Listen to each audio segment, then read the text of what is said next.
হযরতে বেলাল রাসূলকে ভালোবাসতেন। বেলাল শুধু আজান দিতেন, আল্লাহ রাব্বুল আলামিন তার আজানকে ভালোবাসতেন। কিন্তু বেলাল যখন আজান দিতেন না, আল্লাহ রাব্বুল আলামিন জিবরাইলকে পাঠিয়ে দিয়ে বলতেন, আমার বেলাল কেন আজান দেয় না? তার মানে বেলাল জবান দিয়ে যখন বলে আল্লাহু আকবার, সেটা আল্লাহর কাছে প্রিয় হয়ে যায়। অন্তর দিয়ে বলে যখন, তখন সেটা প্রিয় হয় না। অথচ বেলালের অন্তরের মধ্যে নবীর মহাব্বত এত প্রবল যে নবীর ইন্তেকালের পরে বেলাল আর ওই জমিনেও বসবাস করে নাই, দূরে চলে গেছে। বলি সুবহানাল্লাহ। ডিফারেন্সটা বুঝতেছেন? সবাই জবান দিয়ে বললে সেটা প্রিয় হয় না, কেউ অন্তর দিয়ে ভালোবাসলেও সেটা আল্লাহর পছন্দ হয়ে যায়। হযরতে আবু বকরের কাছে আবু জেহেল এসে বলতেছে, আবু বকর, তোমাদের নবী মুহাম্মদ তো এবার পুরোই পাগল হয়ে গেছে। রাত্রিবেলায় বাইতুল হারাম থেকে নাকি বাইতুল মুকাদ্দাস পর্যন্ত ভ্রমণ করেছে, সেখান থেকে নাকি আরশে আজিমে গিয়েছে, আল্লাহর সাথে নাকি সে সাক্ষাৎ করে এসেছে। আবু বকর বলতেছে, আবু জাহেল যদি রসুল বলে থাকে সত্য বলেছে, তিনি কখনো মিথ্যা বলতে পারেন নাই। বাস্তবতা বোঝার দরকার নাই, শুধু দিলের মহাব্বত দিয়েই বলে ফেলেছে যে রসুল সত্য বলেছে। এই জন্য রাসূলুল্লাহ সাল্লাল্লাহু আলাইহি সাল্লাম যখন শুনলেন আবু বকর আবু জাহেলের কথা শুনে তুমি কি বলেছো, আবু বকর বললেন, আমি জিজ্ঞেস করেছি কথাটা আপনি বলেছেন কিনা। আবু জাহেল বলেছে আপনি বলেছেন, তো আমি বলেছি আপনি সত্য বলেছেন। রাসূল বললেন, আবু বকর, তুমি শুধু এই চিন্তা করার কারণে, আমার প্রতি মহাব্বত প্রকাশ করার কারণে তুমি সিদ্দিক। সুবহানাল্লাহ। তুমি সত্যবাদী, তোমার মধ্যে এখানে কোনো আমল নাই, আছে শুধু বিশ্বাস ছিল রাসূলের উপরে, মহাব্বতের কারণে বিশ্বাস করেছে যে রাসূল মিথ্যা বলতে পারে না, সিদ্দিক হয়ে গেছে। বেলাল মহাব্বত অন্তরেও রেখেছে, কিন্তু জবান দিয়ে বললে সেটা আল্লাহ গ্রহণ করেছেন, না হলে গ্রহণ করেন নাই। হযরতে ওমর রাসূলকে মহাব্বত করত, সেই মহাব্বতের কারণে ওমর রাসূলের সাথে অনেক সময় তর্কে লিপ্ত হতো। কেন? রাসূলের কাজ যেন আরও উত্তম হয়, আরও সুন্দর হয়, উম্মতের জন্য বরকত হয়, সেটা ছিল ওমরের চিন্তা। এটাও মহাব্বত থেকে, কিন্তু এটাকে কোনোদিন রাসূল ঝগড়া বলেন নাই, তার এটাকে বেয়াদবি বলেন নাই। বাবার ঘরে সন্তান তিন রকম থাকে, কোনোটা বাবার কথা চুপচাপ শুনে, কোনোটা বাবার কথা একটু তর্ক করে তারপরে মানে, কোনোটা বাবার কথা মানেই না, আছে না নাই? তিনোটাই কি বাবাকে ভালোবাসে না? কিন্তু তিনটা চরিত্র তিন রকম। আল্লাহর হাবিবের কোটি কোটি উম্মত পৃথিবীতে কিয়ামত পর্যন্ত আসতেছে যাচ্ছে, সবার ভালোবাসা প্রকাশ কি একরকম হবে? সবাইকে নবীকে একরকম ভালোবাসবে? রাসূলুল্লাহ সাল্লাল্লাহু আলাইহি সাল্লাম উহুদের ময়দানে দান শহীদ করলেন, একটা মাত্র দাঁত ভেঙে গেল। রাসূলকে জীবনে কোনোদিন দেখেন নাই, রাসূলের কাছে কোনোদিন আসেন নাই, অথচ দূর থেকে যখন শুনেছেন রাসূলের দান মোবারক শহীদ হয়েছে, রাসূলের ভালোবাসায় নিজের 32টা দাঁত ফেলে দিয়েছে। দেয় নাই? ওয়াইসাল করণী, তার ভালোবাসাটা কেমন? আপনি কয়টা দাঁত ফেলেছেন?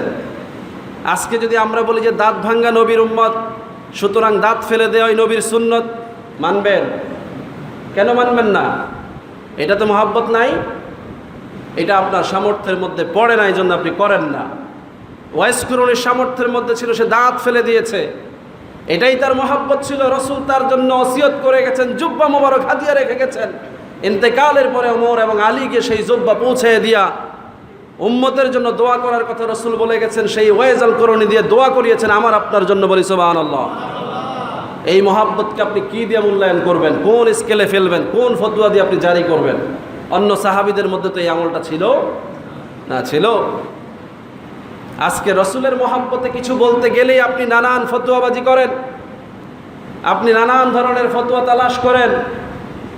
আপনার মেসেজটা আপনাকে দিতে চাই, আপনি নিজের অন্তর দিয়ে চিন্তা করেন, আপনার মধ্যে আপনার হাবিবের মহাব্বত কিভাবে আছে, আপনি সেটা কিভাবে প্রকাশ করেছেন সেটা জানান দেন। আপনি সুন্নত মানতেছেন, এটা নবীর মহাব্বত না, বরং মহাব্বতে যদি সুন্নত মানেন তাইলে সেটা মহাব্বত। কি বলেন, ঠিক কিনা? একদল লোক নবীর নামে সালাতু সালাম পড়ছে, আসসালাতু আসসালামু আলাইকা ইয়া রাসূলুল্লাহ বলছে, আর নিজের মা বাবার কবরের কাছে গিয়ে বলতেছে আসসালামু আলাইকুম ইয়া আহলাল কুবুর।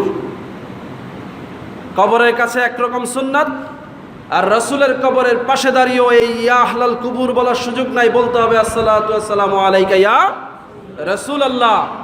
সেখানে তোমার এই বাংলাদেশের সুন্নতটা চলবে। কথা বুঝে আসছে? রাসূলের কবরের পাশে দাঁড়িয়ে আহলাল কুবুর বলার সুযোগ নাই, জায়েজ নাই, কারণ রাসূল জিন্দা হায়াতুন নবী। এজন্য রাসূলকে সরাসরি সালাম দিতে হয়, আসসালাতু ওয়াসসালামু আলাইকা ইয়া রাসূলুল্লাহ। আর আমার আপনার বাবা মা এরা মৃত, এজন্য এদেরকে আমরা বলি আসসালামু আলাইকুম ইয়া আহলাল কুবুর। যিনি কবরের মধ্যে আছেন, কবরের দেশে চলে গেছেন, তাকেও আমরা মৃত বলি না, কিন্তু তাকে সালামটা আমরা ভিন্নভাবে দিতে হয়। কি বলেন ঠিক না? বাবাকে মহব্বত করি না, তাহলে মহব্বত এখানে একরকম, রসুলকে মহব্বত করি না, সেখানে মহব্বত আরেক রকম, কথাবার্তার ধরন পাল্টে যায় না। এই কথাগুলো বোঝার জন্য আল্লামা ইকবাল বলেছেন, ইশকে মাহবুবে খুদা इश्क महबूब रसूल जिस दिल में हासिल नहीं, लाखों मोमिन हो मगर ईमान में कामिल नहीं। যেই দিলের মধ্যে আল্লাহর মহব্বত, আল্লাহর হাবিবের মহব্বত নাই, সে যদি লাখো বারো মুমিন হয়, লাখো বারো যদি ঈমান গ্রহণ করে, তবুও সে ঈমানদার নয়। তো আপনি খালি ঈমানের কথা বলেন, লা ইলাহা ইল্লাল্লাহ মুহাম্মাদুর রাসূলুল্লাহ জবান দিয়ে বললেই তো আর ঈমান হয়ে যায় না। অন্তরের মধ্যে কি লাগে?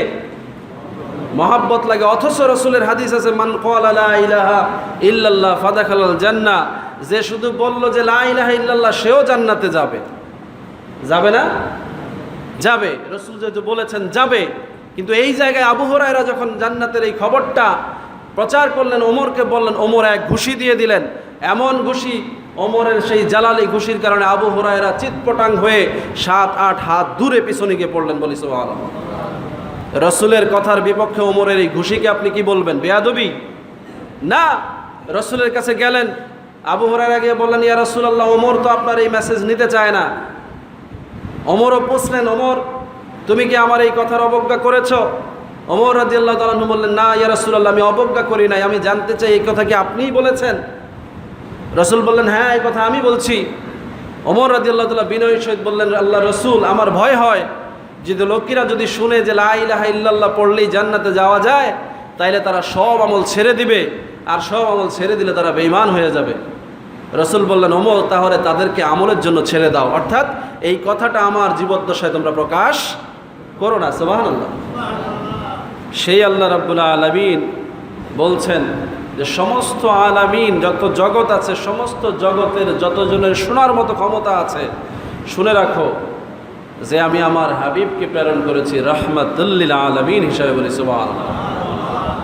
আল্লাহ রাব্বুল আলামিন নিজের নাম ধারণ করেছেন রব্বুল আলামিন, আর তার হাবিবকে নামকরণ করেছেন রাহমাতুল লিল আলামিন। বলি সুবহানাল্লাহ।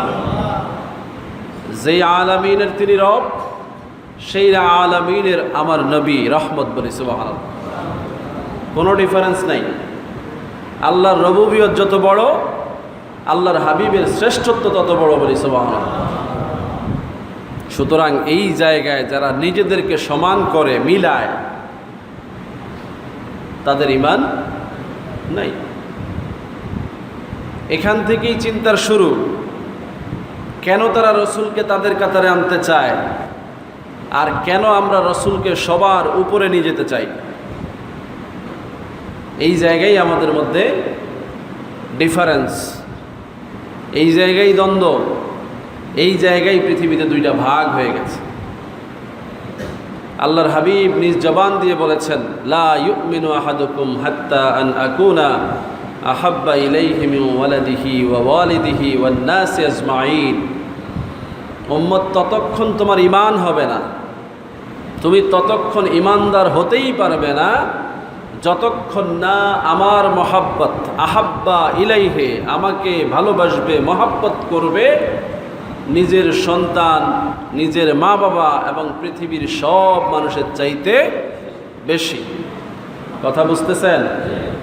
তাইলে ভালোবাসাও হবে সব চাইতে বেশি, ঈমান না হলে হবে না।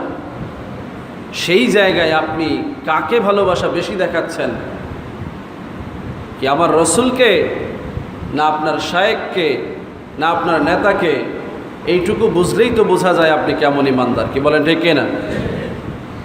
যেই আল্লাহ রাব্বুল আলামিনের প্রিয় হাবিব, এই মহাব্বত যার মধ্যে আছে বলছেন সে ইমানদার।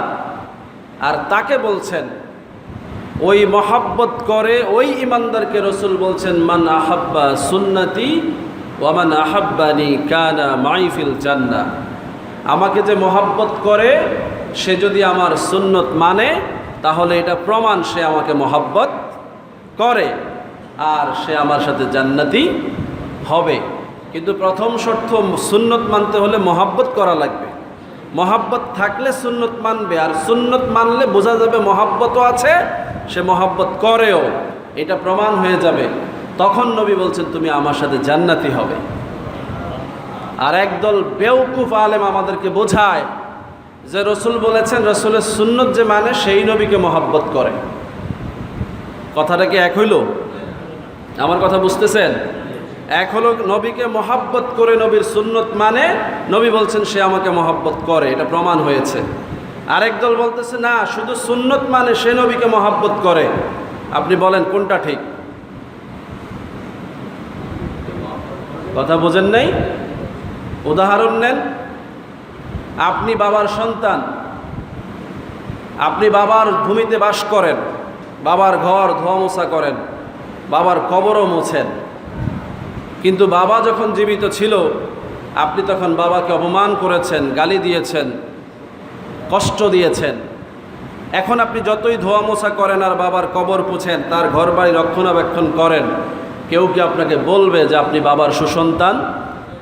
বলবে? বলবে না। কারণ আপনি বাবার প্রতি সুবিচার করেন নাই, তার প্রতি ভালোবাসা দেখান নাই।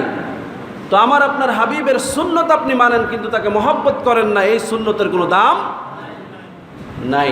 এই দাড়ি, এই টুপি, পাঞ্জাবি, জুব্বা তো হিন্দুরও আছে, খ্রিস্টানেরও আছে, ইহুদি নাসারাদেরও আছে, মুসলমানদেরও আছে। কখন এই দাড়িটা সুন্নত হয়, কখন এই টুপিটা সুন্নত হয়, কখন এই পাঞ্জাবিটা সুন্নত হয়? যখন আমার আপনার দিলের মধ্যে নবীর মহাব্বত থাকে। কি বলেন ঠিক না? যার দিলের মধ্যে নবীর মহাব্বত নাই সে তো এগুলো পড়লে মুসলমান হয় না, ইমানদার হয় না, সুন্নি হয় না। আর মহাব্বতের বিষয়টা আল্লাহ রাব্বুল আলামিন কিভাবে প্রকাশ করতে বলেছেন? আল্লাহকে যারা ভালোবাসে, মহাব্বত করে, তাদের উদ্দেশ্যে আল্লাহ রসুলকে বললেন, রসুল আপনি তাদেরকে বলেন কুল ইন কুনতুম তুহিব্বুনাল্লাহ, যারা আমি আল্লাহকে মহাব্বত করে আপনি তাদেরকে বলেন ফাত্তাবিউনি, আপনি রসুলকে মহাব্বত করতে, ভালোবাসতে, অনুসরণ করতে। তাহলে আল্লাহ বলতেছেন আমাকে সরাসরি ভালোবাসা যায় না, ভালোবাসতে হলে আমার রসুলকে গ্রহণ করতে হয়, ভালোবাসতে হয়। আর আল্লাহর হাবিবের বেলায় কিভাবে এটা সম্ভব হলো যে খালি সুন্নত মানলেই ভালোবাসা হয়? সেখানে কি আল্লাহর হাবিবকে ভালোবাসা দরকার হয় না? কথা বুঝতেছেন? মহাব্বতটা কি আগে আসে না পরে আসে? আগে আসে। আপনি দেন আমার কাছ থেকে, আমি দুনিয়াবি হালত আপনাকে বোঝাই। যুব সমাজ, তুমি একজন নারীকে দেখছো, কেন দেখছো? হয় তোমার বিবাহের নিয়তি তুমি দেখেছো, জায়েজ পন্থায় নারীকে দেখতে গিয়েছো, জায়েজ আছে না? বিবাহের উদ্দেশ্যে দেখা জায়েজ আছে। দেখে ভালো লেগেছে, মনের মধ্যে ভালোবাসা জেগেছে, এবার সকল ফরমালিটিস করে বিয়ে করবে, করবে না? কিন্তু দেখে ভালো লাগে নাই, বিয়ে সে করবে? আল্লাহর হাবিবের চরিত্র সম্বন্ধে, আল্লাহর হাবিবের রূপ রং সম্বন্ধে আল্লাহ রাব্বুল আলামিন কোরআনের মধ্যে বলেছেন, একজন মানুষ সে কাফের হোক, হিন্দু হোক, বৌদ্ধ হোক, খ্রিস্টান হোক, ইহুদি হোক, নাসারা হোক, যখন রসুলের এই আকৃতির কথা শুনে, রসুলের চরিত্রের মাধুর্যের কথা শুনে, রসুলের প্রশংসার বাণী শুনে, তখন সে রসুলের প্রেমে পড়ে, চিন্তা করে এই রসুল কে? তখন জানা যায় ইনি মুহাম্মদুর রাসূলুল্লাহ, ইসলামের নবী মুহাম্মদ। তো কি করতে হবে? ইসলাম ধর্ম গ্রহণ করতে হবে, তাইলে মহাব্বতের নবীকে পাওয়া যাবে। বলি সুবহানাল্লাহ। তাহলে আগে কি মহাব্বত না আগে ইসলাম? আগে মহাব্বত। মক্কার জমিনে কাফের মুশরিকরা রসুলের ধর্মের মধ্যে আসলো কখন? জন্মের পর থেকে 40 বছর পর্যন্ত মক্কার জমিনে তারা দেখেছে মুহাম্মদুর রাসূলুল্লাহ সাল্লাল্লাহু আলাইহি সাল্লাম আলামিন নামে ঘুরে বেড়ায়, বিশ্বস্ত, সৎ, সুন্দর, ভালো আচরণ, চরিত্রবান, নেককার, কোনো ধরনের ত্রুটি খুঁজে পায় নাই, ভালোবেসে ফেলেছে, তাই না? কাফেররাও ভালোবেসেছে, মুশরিকরাও ভালোবেসেছে, সবাই ভালোবেসে ফেলেছে। এরপরে নবুয়ত এসেছে, রাসূল বললেন কুলু লা ইলাহা ইল্লাল্লাহ তুফলিহুন, ও আরববাসী শোনো, তোমরা যদি এই কথা মেনে নাও যে আল্লাহ ছাড়া কেউ নাই, তাইলে তোমরা সফল হবে। একদল মানুষ ভালোবাসা থেকেই গ্রহণ করে নিল লা ইলাহা ইল্লাল্লাহু মুহাম্মাদুর রাসূলুল্লাহ, এরা হলো মুসলমান, মুমিন। আর যারা ভালোবাসা থাকার পরেও কালেমা গ্রহণ করলো না, ওরা হয়ে গেল কাফের, মুশরিক। কি বলেন, ঠিক না? কিন্তু প্রথম ছিল কি? ভালোবাসা ছিল। ভালোবাসার পরে ঈমান হয়। আর আমাদের দেশে এখন একদল লোক আমাদেরকে বোঝায় আগে ঈমান পরে ভালোবাসা। নাউজুবিল্লাহ। আগে ঈমান হয় না, আগে কি হয়? ভালোবাসা হয়, মহব্বত হয়। আপনি যে ইসলামকে বোঝেন না, যে কোরআনকে আপনি ভালোবাসেন না, যে আল্লাহকে আপনি ভালোবাসেন না, তাকে আপনি মানার কি আসে যায়? একজন হিন্দু লা ইলাহা ইল্লাল্লাহ বলে, তাতে কি আসে যায়? সে তো আল্লাহকে মহব্বত করে না। একজন হিন্দু ও মুহাম্মাদুর রাসূলুল্লাহ মুখ দিয়ে অনেক সময় বলে, তাতে কি আসা যায়? সে তো নবীকে ভালোবাসে, এজন্য তার ঈমান হয় না, তাকে মুসলমান বলা হয় না। এখন সুন্নতগুলো আমরা জানি যে সুন্নত হচ্ছে আমল, যে কোনো কাজকে সুন্নত বলে। আবার কোনো কাজের বিষয়ে সমর্থন করাকেও সুন্নত বলে। আবার কোনো কাজ কাউকে করতে আদেশ করাকেও সুন্নত বলে। কথা বুঝতেছেন? রাসূলের সুন্নত কি বুঝবেন? সুন্নত তিন ধরনের: হাদিস, প্রমাণ আর সুন্নত, খবর। যে নামেই বলেন, আল্লাহ রাসূলের পক্ষ থেকে আদেশ তিন ধরনের আছে। একটা হচ্ছে সরাসরি আমল করে দেখিয়েছেন, আরেকটা হচ্ছে সাহাবারা আমল করেছেন, রাসূল সমর্থন করেছেন, আরেকটা হচ্ছে আল্লাহ রসুলের পক্ষ থেকে রাসূলুল্লাহ সাল্লাল্লাহু আলাইহি সাল্লাম উম্মতকে করতে বলে গেছেন। এই তিন প্রকারের বিষয় হচ্ছে সুন্নাত: ফেয়লি, কওলি ও তাকরীরি। রাসূল নিজে যেটা করেছেন, যেটা বলেছেন, যেটা সমর্থন করেছেন, এই সবই কি? সুন্নাত। তাহলে এমন এমন সুন্নত আছে যা রাসূল করেন নাই কিন্তু বলে গেছেন, সেটাও আমাদের জন্য সুন্নত। আর এমন এমন বিষয় আছে রাসূল করেন নাই, সাহাবীরা করেছেন, রাসূল সমর্থন করেছেন, সেটাও আমাদের জন্য সুন্নাত। আর রাসূল নিজে যা করেছেন তা তো অবশ্যই সুন্নাত। মুহাদ্দিসদের সাথে কথা বলে জানবেন যে সুন্নাতের সংজ্ঞা কি, এরকম কিনা, যে রাসূল বলেছেন, করেছেন এবং সমর্থন করেছেন, তিনটাই সুন্নতের মধ্যে পড়ে কিনা জেনে নেবেন। এই তিনটাকেই সুন্নত বলে। আর এই সুন্নতগুলো উম্মতের জন্য মানা ওয়াজিব। উম্মত কে হয়? যে বলে লা ইলাহা ইল্লাল্লাহু মুহাম্মাদুর রাসূলুল্লাহ। দেখেন, কালেমার প্রথম অংশ লা ইলাহা ইল্লাল্লাহ বললে ঈমান হয় না। কারণ কি? আপনি তো আল্লাহকে মেনে নিয়েছেন, আল্লাহ ছাড়া কোনো ইলাহ নাই, এটা স্বীকার করেছেন, কিন্তু তারপরেও আপনার ঈমান হয় না। কারণ কি? যতক্ষণ আপনি না বলবেন মুহাম্মাদুর রাসূলুল্লাহ, যে আল্লাহ তার প্রেরিত পুরুষ। এখন রবুবিয়তের ঘোষণা লা ইলাহা ইল্লাল্লাহর মধ্যে আছে আপনার জন্য সব আদেশ, নামাজ, রোজা, হজ, যাকাত, তাসবিহ, তাহলিল সব মানা দায়িত্ব হয়ে যায়। কিন্তু শুধু মুহাম্মাদুর রাসূলুল্লাহ বললে কি দায়িত্ব হয়? কোনো দায়িত্ব বর্তায়? মুহাম্মদ আল্লাহর প্রেরিত পুরুষ, বার্তাবাহক, এটার মধ্যে শুধু মহাব্বত ছাড়া আর কিছুই হয় না। কি বলেন, ঠিক না? আল্লাহ রাব্বুল আলামিন আল্লাহর হাবিবকে মহাব্বতের সাথে যুক্ত করে দিয়েছেন, যে আমি আল্লাহর রবুবিয়তের সমস্ত দায়িত্ব তুমি পালন করবা আর আমার হাবিবকে মহাব্বত করবা, তাহলে আমি আল্লাহ তোমাকে মহাব্বত করব। কোরআনের আয়াত তার প্রমাণ, বলি সুবহানাল্লাহ। এই জায়গায় এসে আমল করতে গিয়ে ওলামায়ে কেরাম আমাদেরকে শিক্ষা দিয়েছেন কোন আমলটা কিভাবে করতে হয়। সাহাবীরা শিক্ষা দিয়েছেন কোন আমলটা কিভাবে করতে, আমরা সেটা সেভাবে করি।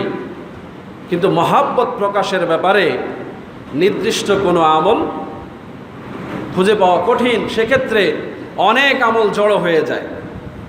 হযরতে বেলাল রাসূলকে ভালোবাসতেন। বেলাল শুধু আজান দিতেন, আল্লাহ রাব্বুল আলামিন তার আজানকে ভালোবাসতেন, কিন্তু বেলাল যখন আজান দিতেন না, আল্লাহ রাব্বুল আলামিন জিবরাইলকে পাঠিয়ে দিয়ে বলতেন, আমার বেলাল কেন আজান দেয় না? তার মানে বেলাল জবান দিয়ে যখন বলে আল্লাহু আকবার, সেটা আল্লাহর কাছে প্রিয় হয়ে যায়, অন্তর দিয়ে বলে যখন, তখন সেটা প্রিয় হয় না।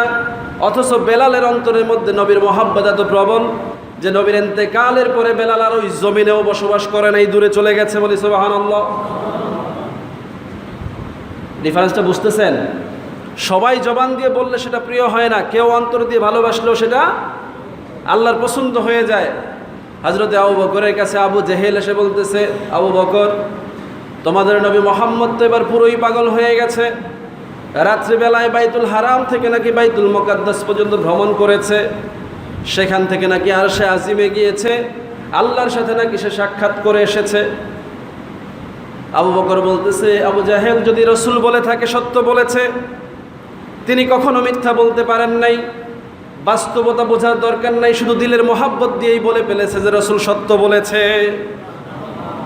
এই জন্য রসুল্লাহ সাল্লাল্লাহু আলাইহি সাল্লাম যখন শুনলেন আবু বকর আবু জাহেলের কথা শুনে তুমি কি বলেছ, আবু বকর বললেন, আমি জিজ্ঞেস করেছি কথাটা আপনি বলেছেন কিনা।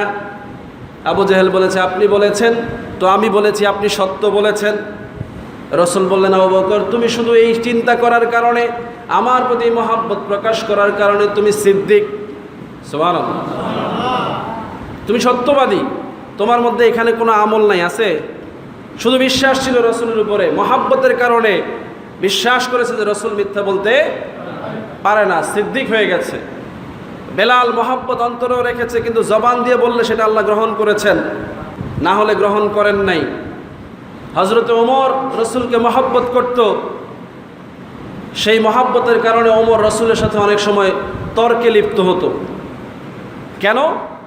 রসুলের কাজ যেন আরও উত্তম হয়, আরও সুন্দর হয়, উম্মতের জন্য বরকত হয়, সেটা ছিল ওমরের চিন্তা। এটাও মহাব্বত থেকে, কিন্তু এটাকে কোনোদিন রসুল ঝগড়া বলেন নাই, তার এটাকে বেয়াদবি বলেন নাই।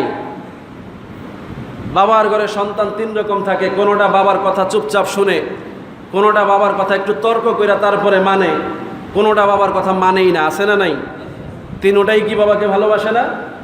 কিন্তু তিনটা চরিত্র তিন রকম। আল্লাহর হাবিবের কোটি কোটি উম্মত পৃথিবীতে কিয়ামত পর্যন্ত আসতেছে যাচ্ছে, সবার ভালোবাসা প্রকাশ কি একরকম হবে? সবাইকে নবীকে একরকম ভালোবাসবে? রাসূলুল্লাহ সাল্লাল্লাহু আলাইহি সাল্লাম উহুদের ময়দানে দান শহীদ করলেন, একটা মাত্র দাঁত ভেঙে গেল।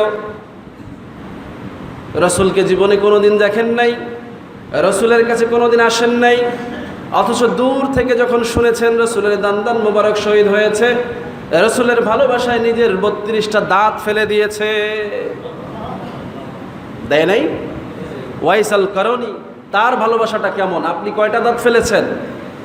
আজকে যদি আমরা বলি যে দাঁত ভাঙ্গা নবীর উম্মত, সুতরাং দাঁত ফেলে দেওয়াই নবীর সুন্নত, মানবেন? কেন মানবেন না? এটা তো মহাব্বত নাই, এটা আপনার সামর্থ্যের মধ্যে পড়ে না, এই জন্য আপনি করেন না। ওয়াইস কুরুনের সামর্থ্যের মধ্যে ছিল, সে দাঁত ফেলে দিয়েছে, এটাই তার মহাব্বত ছিল। রসুল তার জন্য ওসিয়ত করে গেছেন, জুব্বা মোবারক হাদিয়া রেখে গেছেন, ইন্তেকালের পরে ওমর এবং আলীকে সেই জুব্বা পৌঁছে দিয়া উম্মতের জন্য দোয়া করার কথা রসুল বলে গেছেন, সেই ওয়াইজাল করণী দিয়ে দোয়া করিয়েছেন আমার আপনার জন্য। বলি সুবহানাল্লাহ। এই মহাব্বতকে আপনি কি দিয়ে মূল্যায়ন করবেন? কোন স্কেলে ফেলবেন? কোন ফতোয়া দিয়ে আপনি জারি করবেন? অন্য সাহাবীদের মধ্যে তো এই আমলটা ছিল না, ছিল? আজকে রসুলের মহাব্বতে কিছু বলতে গেলেই আপনি নানান ফতোয়াবাজি করেন, আপনি নানান ধরনের ফতোয়া তালাশ করেন। আপনার মেসেজটা আপনাকে দিতে চাই, আপনি নিজের অন্তর দিয়ে চিন্তা করেন, আপনার মধ্যে আপনার হাবিবের মহাব্বত কিভাবে আছে, আপনি সেটা কিভাবে প্রকাশ করেছেন, সেটা জানান দেন। আপনি সুন্নত মানতেছেন, এটা নবীর মহাব্বত না, বরং মহাব্বতে যদি সুন্নত মানেন তাইলে সেটা মহাব্বত। কি বলেন, ঠিক কিনা? একদল লোক নবীর নামে সালাতু সালাম পড়ছে, আসসালাতু আসসালামু আলাইকা ইয়া রাসূলুল্লাহ বলছে, আর নিজের মা বাবার কবরের কাছে গিয়ে বলতেছে আসসালামু আলাইকুম ইয়া আহলাল কুবুর। কবরের কাছে একরকম সুন্নাত, আর রাসূলের কবরের পাশে দাঁড়িয়েও এই ইয়া আহলাল কুবুর বলার সুযোগ নাই, বলতে হবে আসসালাতু আসসালামু আলাইকা ইয়া রাসূলুল্লাহ। সেখানে তোমার এই বাংলাদেশের সুন্নতটা চলবে। কথা বুঝে আসছে? রসুলের কবরের পাশে দাঁড়িয়ে আহলাল কুবুর বলার সুযোগ নাই, জায়েজ নাই। কারণ রসুল জিন্দা হায়াতুন নবী, এজন্য রসুলকে সরাসরি সালাম দিতে হয়, আসসালাতু আসসালামু আলাইকা ইয়া রাসূলুল্লাহ। আর আমার আপনার বাবা মা এরা মৃত, এই জন্য এদেরকে আমরা বলি আসসালামু আলাইকুম ইয়া আহলাল কুবুর। যিনি কবরের মধ্যে আছেন, কবরের দেশে চলে গেছেন, তাকেও আমরা মৃত বলি না, কিন্তু তাকে সালামটা আমরা ভিন্নভাবে দিতে হয়। কি বলেন ঠিক না?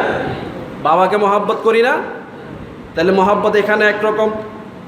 রসুলকে মহব্বত করি না, সেখানে মহব্বত আরেক রকম। কথাবার্তার ধরন পাল্টে যায় না। এই কথাগুলো বোঝার জন্য আল্লামা ইকবাল বলেছেন, ইশকে মাহবুবে খুদা, ইশকে মাহবুবে রসুল জিস দিল में हासिल नहीं, लाखों मोमिन हो मगर ईमान में कामिल नहीं। যেই দিলের মধ্যে আল্লাহর মহব্বত, আল্লাহর হাবিবের মহব্বত নাই, সে যদি লাখো বারো মুমিন হয়, লাখো বারো যদি ঈমান গ্রহণ করে, তবুও সে ঈমানদার নয়। তো আপনি খালি ঈমানের কথা বলেন, লা ইলাহা ইল্লাল্লাহু মুহাম্মাদুর রাসূলুল্লাহ, জবান দিয়ে বললেই তো আর ঈমান হয়ে যায় না। অন্তরের মধ্যে কি লাগে? মহব্বত লাগে। অথচ রসুলের হাদিস আছে, মান ক্বালা লা ইলাহা ইল্লাল্লাহ ফাদাখালাল জান্নাহ, যে শুধু বলল যে লা ইলাহা ইল্লাল্লাহ, সেও জান্নাতে যাবে। যাবে না? যাবে। রসুল যেহেতু বলেছেন যাবে। কিন্তু এই জায়গায় আবু হুরায়রা যখন জান্নাতের এই খবরটা প্রচার করলেন, ওমরকে বললেন, ওমর এক ঘুষি দিয়ে দিলেন। এমন ঘুষি, ওমরের সেই জালালি ঘুষির কারণে আবু হুরায়রা চিৎপটাং হয়ে 7-8 হাত দূরে পিছনে গিয়ে পড়লেন। বলি সুবহানাল্লাহ। রসুলের কথার বিপক্ষে ওমরের এই ঘুষিকে আপনি কি বলবেন? বেয়াদবি না। রসুলের কাছে গেলেন, আবু হুরায়রা গিয়ে বললেন, ইয়া রাসূলুল্লাহ, ওমর তো আপনার এই মেসেজ নিতে চায় না। ওমরও পুছলেন, ওমর তুমি কি আমার এই কথার অবজ্ঞা করেছো? ওমর রাদিয়াল্লাহু তাআলা আনহু বললেন, না ইয়া রাসূলুল্লাহ, আমি অবজ্ঞা করি নাই, আমি জানতে চাই এই কথা কি আপনিই বলেছেন? রসুল বললেন, হ্যাঁ, এই কথা আমি বলছি।